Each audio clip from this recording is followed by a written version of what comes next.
Hello, what's up everybody?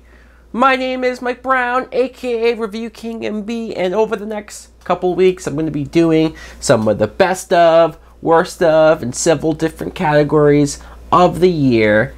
But first, before I get to all of that, I want to do the top 5 most disappointing movies of 2017, at least in my opinion. And when I say most disappointing, obviously you're going to have certain movies on my worst of list, and that's where those are going to stay. So none of these movies are on my worst of list. These are separate movies that wasn't in any category, best of, worst of, and I just said, you know what, these movies fell flat for me. They're not bad, they're not terrible, they just sort of left me hanging. They just left me thinking, wow, this should have been and could have been much better. Let's start with number 5, Resident Evil: The Final Chapter. This was a movie that I had fun with, that I enjoyed some of the action and the big scope of the apocalypse and the zombies. I mean, look, I've always liked the Resident Evil movies almost only because it's a big budgeted horror movie. You don't get a whole lot of those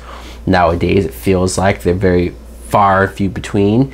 A lot of horror movies are cheap and found footage or just possession, demons, and same shit. So it was nice to see Resident Evil have this huge, like, wow, look at the world, it looks like hell. This movie, though, it doesn't follow its own continuity. Alice, her backstory is revealed, and I do like that. You do get closure of it, but some of it's a little convoluted. Some of it's like, wait, what? That doesn't match part 2, or it doesn't match part 5, or whatever the hell you want to say. And for finality, there were so many characters left out. There were so many characters that we could have brought back. There were so many things that we could have done to make it even better, to make it feel more important. And then the very last shot of the movie is like, oh, well, yeah, sure, we're calling it the last one, but we could do another one if we wanted to. So ultimately, they copped out on that finality. Number 4, Underworld Blood Wars, and this disappointed me a lot because I really enjoy the Underworld movies. I do. The first one, I love the mythology and everything that was brought into Vampire versus Liking. And part 5 was disappointing because it was a stalemate. What they do to the Michael character and how they get rid of him was so lazy, and I know Scott Speedman won't come back for whatever reason. I would have rather of them just not even mention him anymore. Just say he's gone, we can't find him, because the explanation of it is bad. It's bad. The daughter, the explanation of Celine's daughter, bad. A little cliffhanger thing at the very end, but it's like, what, you guys can't get these actors to come back, so you have to do some explain-o-vision of where they are? Celine, Kate Beckinsale, she does what she can, but obviously the story and the writers are losing inspiration for what to do with her. They keep trying to find new ways to make her even more superpowered and try to make her almost a superhero at this point. And I remember, besides 2 cool action scenes or fight scenes and battles and shootouts and whatnot, the movie was boring. It was just a lot of, I think I was sitting there in the theater almost falling asleep. Number 3, Triple X, The Return of Xander Cage. This is something that I was looking forward to because I really enjoy that first movie. It's a lot of fun. So how they redirected and brought Vin Diesel back after all these years. Yeah, he's older, so should he still be doing this BMX type stuff? Probably not, but still, it was something worth trying. I didn't like what they did with the Samuel L. Jackson character at the very beginning. I thought that was weird. And then Vin Diesel was fine, but it felt like here's this older guy surrounded by all these younger people who can physically do all this action stuff or this parkour stuff, whatever you want to call it, but you didn't care about the other characters. Some of the other actors are just like, okay, they try to make them cool, they try to make them hip. Besides Donnie Yen, I wasn't buying them. As a lot of these movies came out in January, and I know January is known as the dumping ground, but I remember before these movies came out thinking, wow, January might be pretty good, or this might be a good spot for these movies that normally would get forgotten about or shut out at the box office. They're trying to take advantage of this month, and it seems like the reason why they were here is because they weren't the greatest movies. Number 2, and this hurts to put this on the list and as high as it is, Kingsman: The Golden Circle. Again, didn't hate the movie. I don't think it's bad at all. I just was underwhelmed.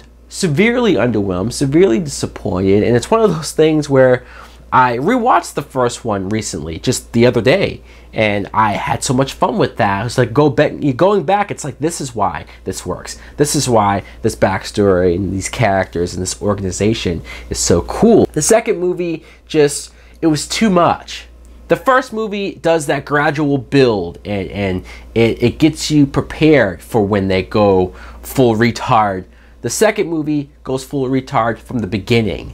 And yeah, some people might have liked that, or it might make sense to them, but it's just, I never had a chance to get invested in these characters again, get invested in the story again. They put Channing Tatum in there, Halle Berry, Jeff Bridges, all of these characters, and then really at the end of the day, did nothing with them. They blew up the Kingsman house, and I loved Mark Strong in both movies, but what they do with him at the end, I really didn't like.